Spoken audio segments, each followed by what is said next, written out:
Hi students, welcome to today's lecture on artificial neural network.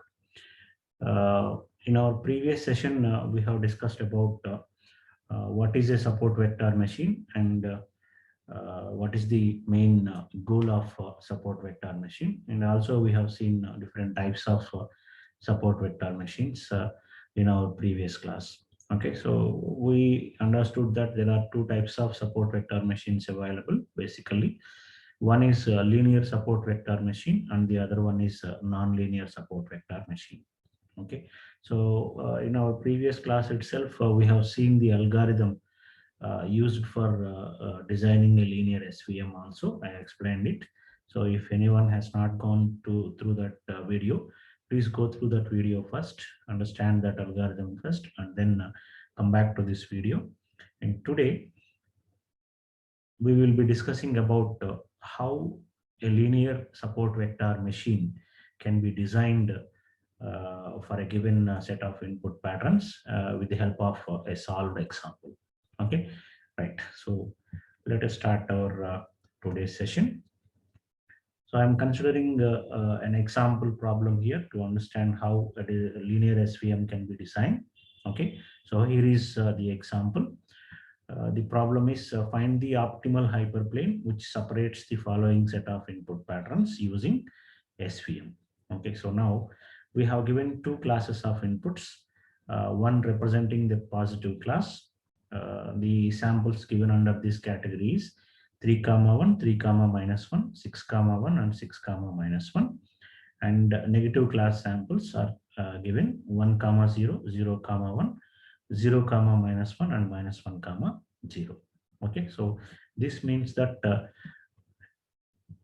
positive class falls into an output category. Assume that the desired response from all these input patterns that falls under positive class is +1. Assume like that. So this is the desired response from all these input patterns, and from all these input patterns of negative class we expect a desired response -1. Okay, so these are the desired responses of the positive class. So whenever we submit 3 comma minus 1 or 6 comma 1, the output of the corresponding support vector machine should be a +1, a positive sign, indicating that they belongs to positive class. And whenever you submit one of these inputs, the output of the support vector machine should be a -1, indicating that these samples belongs to negative class. Okay, so once we design support vector machine, we can classify the unknown input patterns also with the help of that model that we built. Okay, so now let us see what are the steps involved in design of linear SVM first. Okay, so this is the problem we have, and the first step we need to perform is we need to check whether the input samples are linearly separable or not. So we know what is linear separability. Whenever we represent the input space, if we can classify the corresponding input space into exactly two classes with the help of a straight line, then we can say that it is linearly separable. Now represent these positive class and negative class numbers 3 comma 1, 3 comma minus 1, 6 comma 1, 6 comma minus 1. If you observe, this is 3 comma 1, this is 3 comma minus 1. Okay, so this is I'm just representing the points in the input space. This point represents 3 comma 1, a positive label. So all these blue dots are positive labels. Okay, and this is 3 comma minus 1. Okay, similarly this point is 6 comma 1. Okay, and the opposite point is 6 comma minus 1. So these blue dots represents the positive labels. So this is 6 comma minus 1. Similarly, we have four negative labels also, negative class labels. They are represented here. This point represents 1 comma 0. Okay, so this is 1 comma 0. And this is 0 comma 1. Sorry.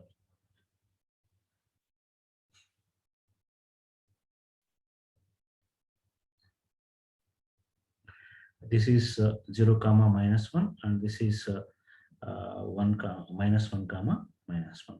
Okay, so these are the 4 points representing the input labels that belongs to negative class. Okay, so now if I consider a line to separate these two classes, I can pick a straight line anywhere here. You can draw any straight line like something like this. You can use a straight line to separate these input patterns into two separate classes. So see how the red dots are separated from the blue dots. So we are able to uh, draw a straight line. Therefore, we can say that the input patterns are linearly separable. Okay, the input patterns are linearly separable. Since the input patterns are linearly separable, what kind of SVM we can design? It is linear SVM. So we can design linear SVM. Okay, so that is what. So first step is to check whether the input patterns are linearly separable or not. And we checked it with the help of an input space representing it all the points. And if we are able to draw a straight line to separate the two classes given, we can say that the inputs are linearly separable. So in our example, the inputs are clearly linearly separable. Okay. Now, the next step is we need to identify the support vectors for this particular input space. So what is meant by support vectors? Support vectors are nothing but the closest points. So look at this. I am identifying the support vectors here as support vectors from this class and support vector from this class I need to identify. If you observe, this is the closest point to the other class. So for this class of input samples, this point, what is this point? It is 1 comma 0, right? So 1 comma 0 is the closest point to the other class of input samples, okay, among all the input samples from negative class. This becomes a support vector from this class. Okay, so now I have identified one support vector. Similarly, we need to identify the closest point from this positive samples to the opposite class. So what are the closest points here? If you observe, these two have same distance to the closest point on the other class. Okay, so see, these two have same distance. Therefore, we have two support vectors for positive class. The first support vector for this positive class is 3 comma 1, and the other support vector is 3 comma minus 1. Okay, so in total there are three support vectors: 1 comma 0, 3 comma 1, 3 comma minus 1. This is how you need to identify the support vectors.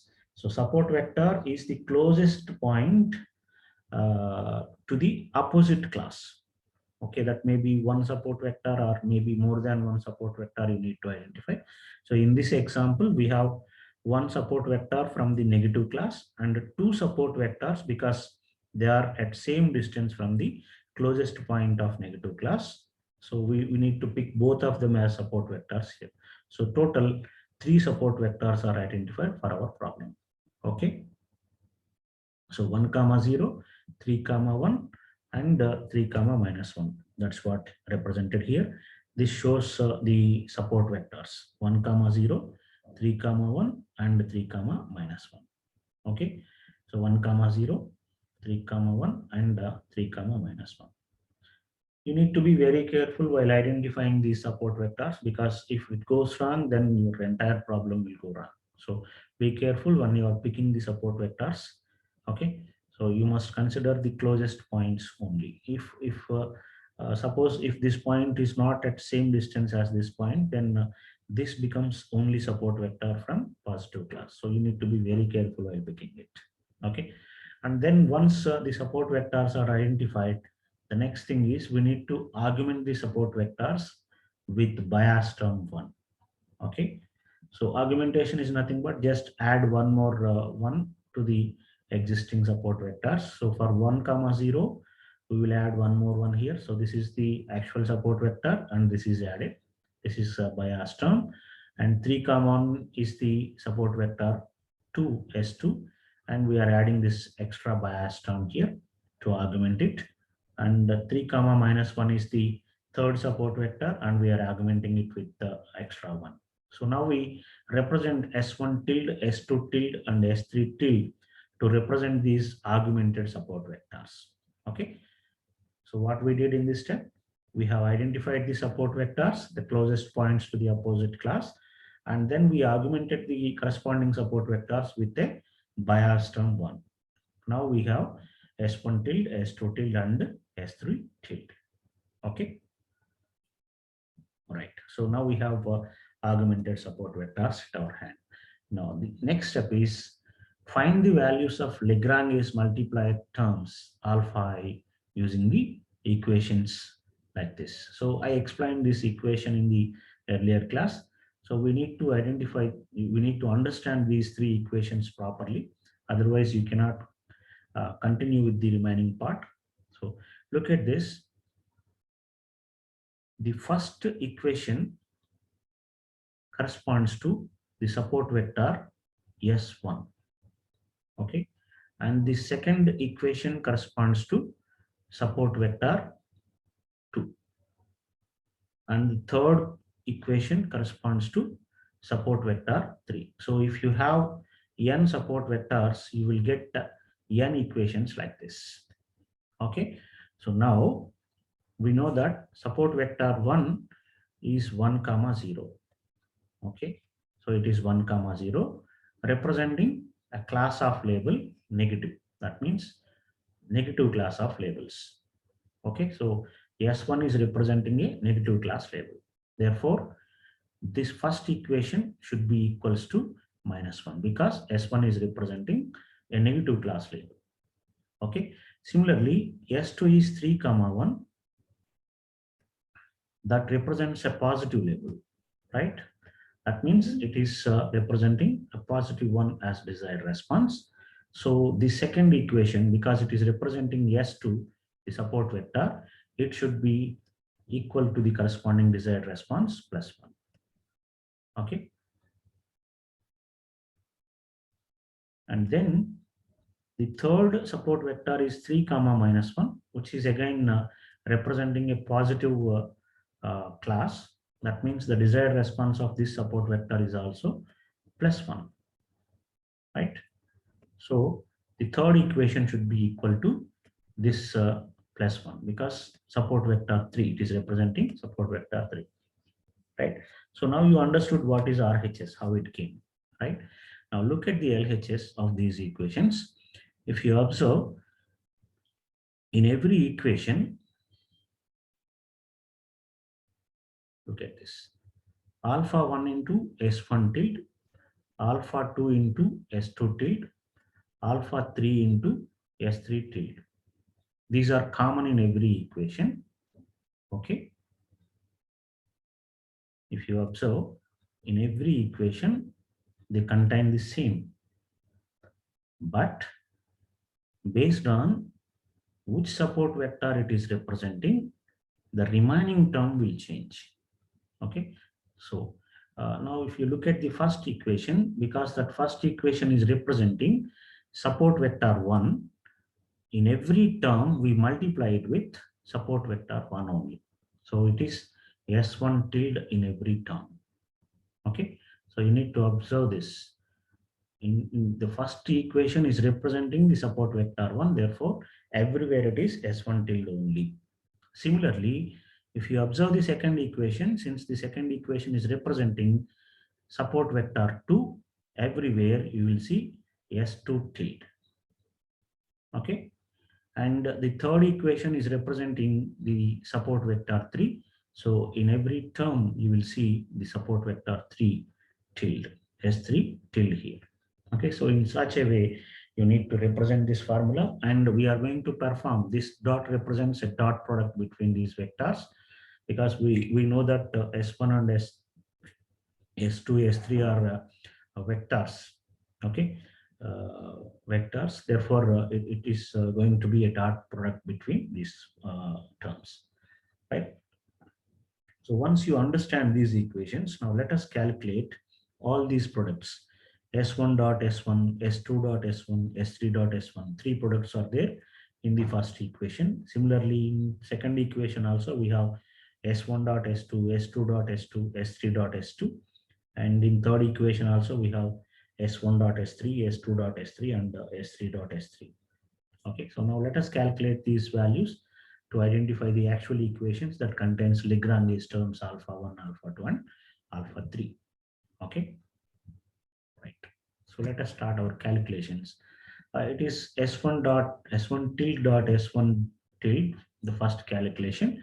So we know that it is a dot product, and S1 tilde is 101 as we identified in step 2, multiplied with 101. So how do you multiply the vectors dot product? 1 into 1 plus 0 into 0 plus 1 into 1.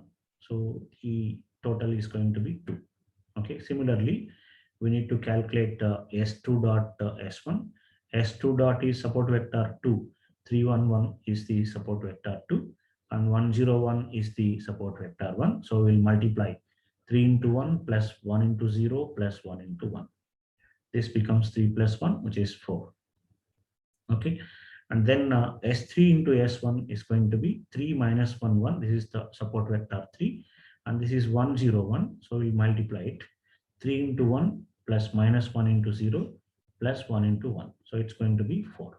Okay, so now we got all the multiplications of equation 1. Okay, so what is equation 1? Okay, what is equation 1? Alpha 1 into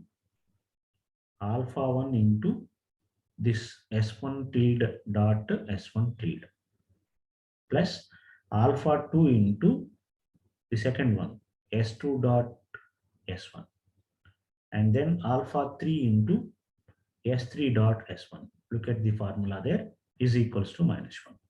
So now, because we got this value as 2, it is going to be 2 alpha 1 plus 4 alpha 2, okay, and plus 4 alpha 3.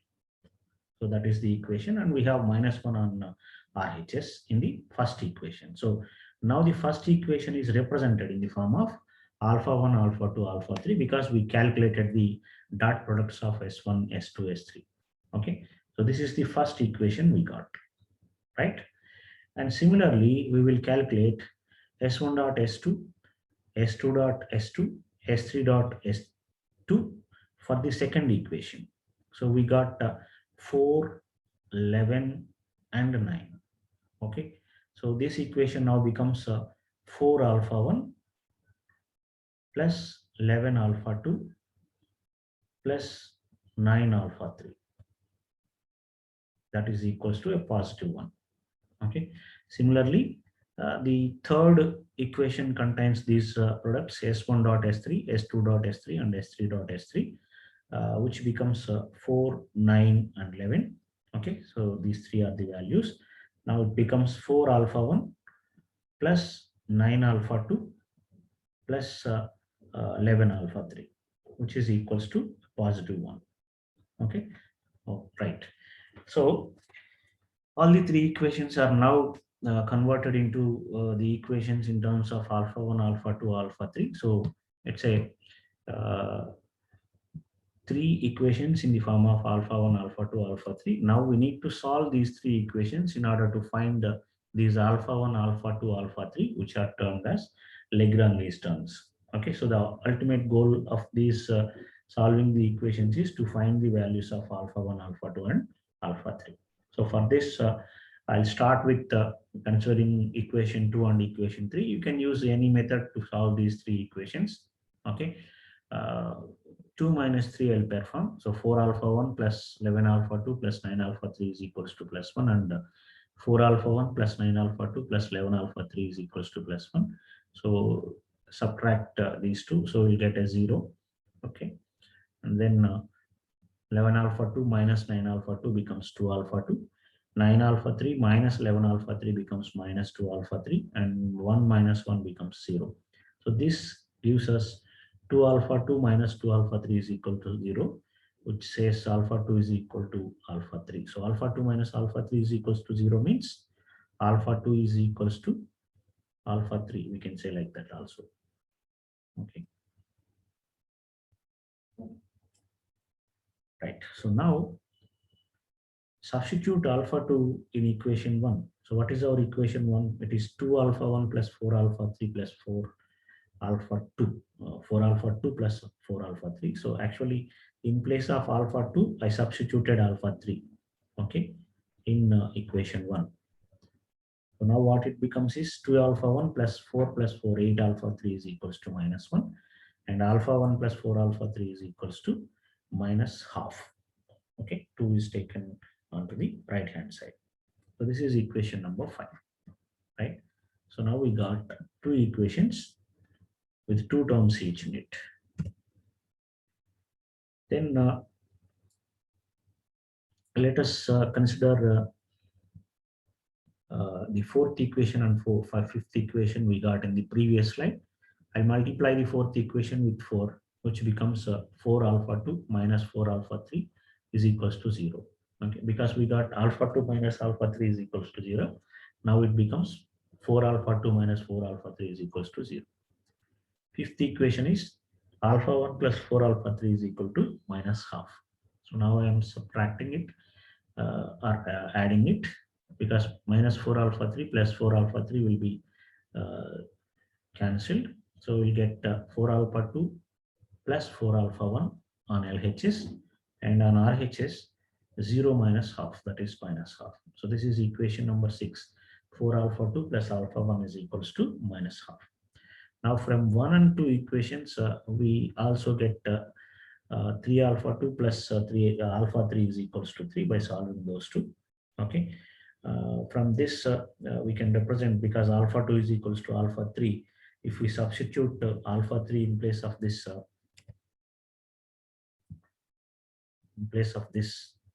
alpha 2, if I substitute alpha 3, okay, so what I will get is 3 alpha 3 plus alpha 3, that becomes 4 alpha 3. Okay, 4 alpha 3 is equals to 3, and then alpha 3 is equals to 3.3 by 5, which becomes 0.75. So we got the value of alpha 3 now as 0.75, and also because we know alpha 2 is equal to alpha 3, alpha 2 is also going to be 0.75. Okay, so then we got two values, alpha 2 and alpha 3 as 0.75, and if we substitute these values in any of the equation, let us say in equation 6, we get alpha 1 value as minus 3.5. Okay, so what is equation number 6? It is 4 alpha 2 plus alpha 1 is equals to minus half. If I substitute 0.75 here in place of alpha 2, if I substitute 0.75, then I will get 4 into 0.75 has 3, right? So 3 plus alpha 1 is equals to minus half, then it becomes alpha 1 is equals to minus half minus 3, right? So this is alpha 1 is equals to minus half minus 3,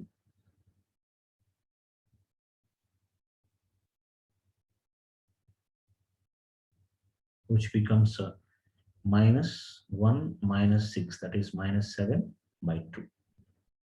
This is going to be minus 7 by 2.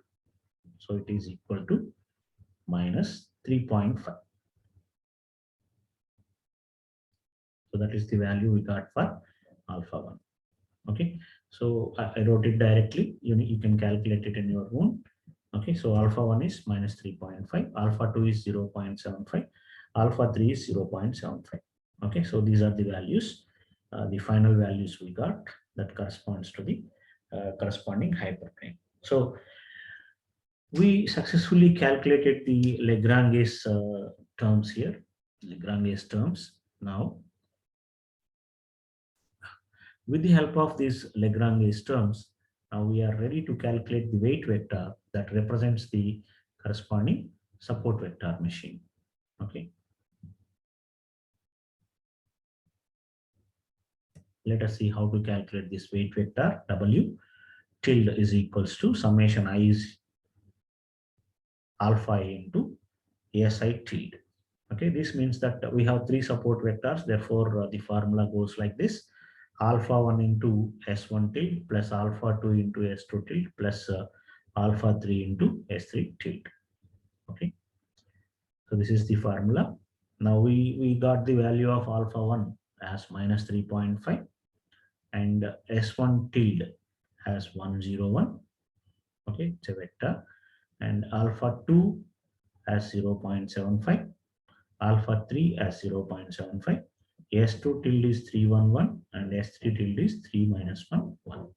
Okay, so now we multiply this constant with the vector, so we get minus 3.5 0 minus 3.5. Similarly here we get 2.25 0.75 0.75 plus 2.25 minus 0.75 0.75. So this will give us a 1 here, minus 3.5 plus 4.5. This will give us 1 here. Okay, by summing up all these three terms, we'll get the first term of the vector. Similarly, this will give us 0 plus 0.75 plus minus 0.75, which is 0. Okay, and we get bias term minus 3.5 plus 0.75 plus 0.75. This is going to be minus 2. Okay, so we get this vector as weight vector representing 1 comma 0 as weights. Okay, and the third term is bias because we added that 1 as an augmented term in the support vectors. Okay, so once we get the weight vector, our next step is going to be use this weight vector to identify the point through which our hyperplane passes through. Okay, so let us see how we calculate that point where our hyperplane will pass through. Okay, so for that we need to use the formula wx plus b is equals to 0 because we know that this is the equation of our hyperplane. Okay, and we know what is w and we know what is b also. We need to identify this x now to identify the point through which the line passes through. Okay, so now w is 1 comma 0 into x plus bias is minus 2 is equals to 0. Now it becomes 1 comma 0 into x is equals to 2. Okay, then this is going to be x is equals to, so 2 comma y. It's going to be 2 comma y. That means it passes through 2 and you can pick any y value from minus infinity to plus infinity. Okay, that means the line passes through x2, that is on x-axis it passes through 2 and you can pick any y at this 2. So you can draw a straight line like this which passes through this line, and you can see this acts as a optimal hyperplane which is at equal distance from every support vector that we identify. Okay, right, so we identified the optimal hyperplane also successfully. Now let us validate our model. So we have designed a model with this hyperplane identified. Now let us validate our model by considering one sample from either positive class or negative class, and if it can identify the exact class of the corresponding input pattern, then we can say our model is valid. Okay, so for validating the model we need to use this formula: f of x is equals to sine of summation I alpha I into phi of si into phi of x. Okay, so where alpha is our Lagrange terms we know, and si, phi of si is the support vector matrix and phi of x is the input pattern. Okay, now let us see how it can be calculated. Alpha 1 is minus 3.5, we know. Phi of s1 is 101, the augmented support vector, and phi of x, the input pattern we are considering here, is 6 comma 1. Okay, so we took this as our input pattern to identify from the positive class, right? So 6 comma 1 belongs to the positive class. So the answer of our model should be a positive class. So we are calculating the value. and then this term alpha 2 into phi of s2 into phi of x. So we know alpha 2 is 0.75, okay, and phi of s2 is 311, and phi of x is 611. It is always 611, and alpha 3 is 0.75.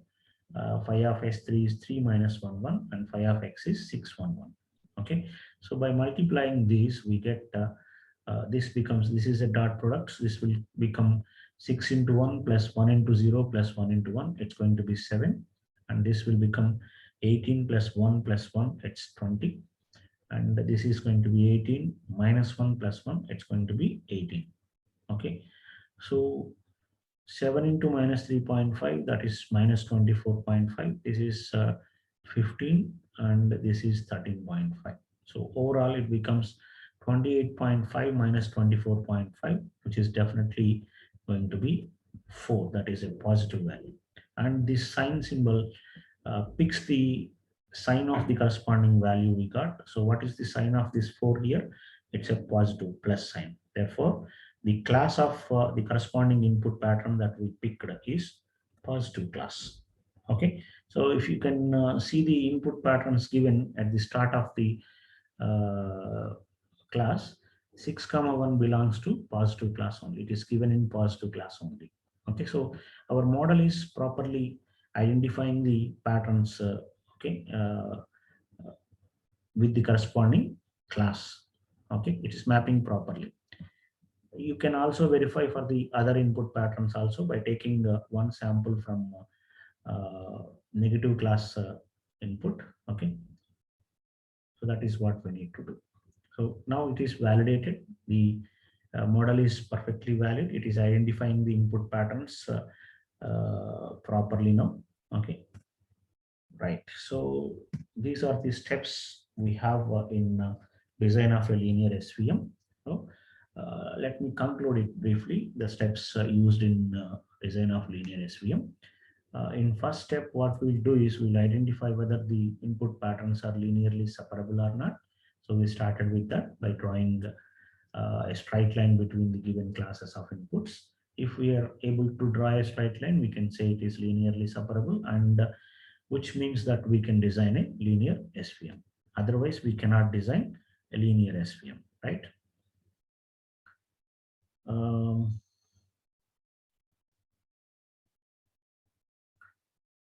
Then in second step, we have identified support vectors and converted them into augmented support vectors by adding a bias term 1, right?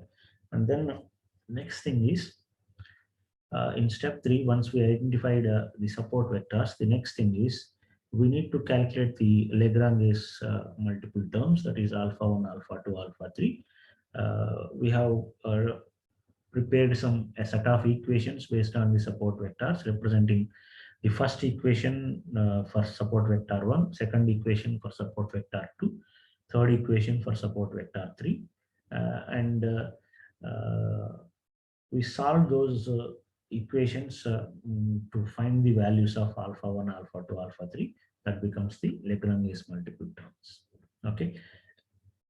Now, once we got the values of alpha 1, alpha 2, and alpha 3, we use those values to calculate the weight vector W tilde. Okay, by using the formula W tilde is equals to summation Si into alpha I. Okay, that is the formula we use.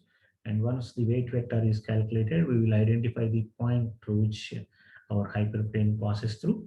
Okay, so we got, in our example, we got that point as 2 comma any y value. And finally, we validate the corresponding model by submitting one of the input patterns given in the samples. Okay, so if it works fine for the given input pattern, we say that the model is valid, right? So that's all for today. We saw how to design a linear SVM for a given set of input samples, and we will continue the topic in next session also. We'll see what are nonlinear SVMs and where we can use nonlinear SVM, and how to design nonlinear SVM also in our next session. Okay, so that's all for today. Thank you all for your patient listening. See you in the next session. Thank you again.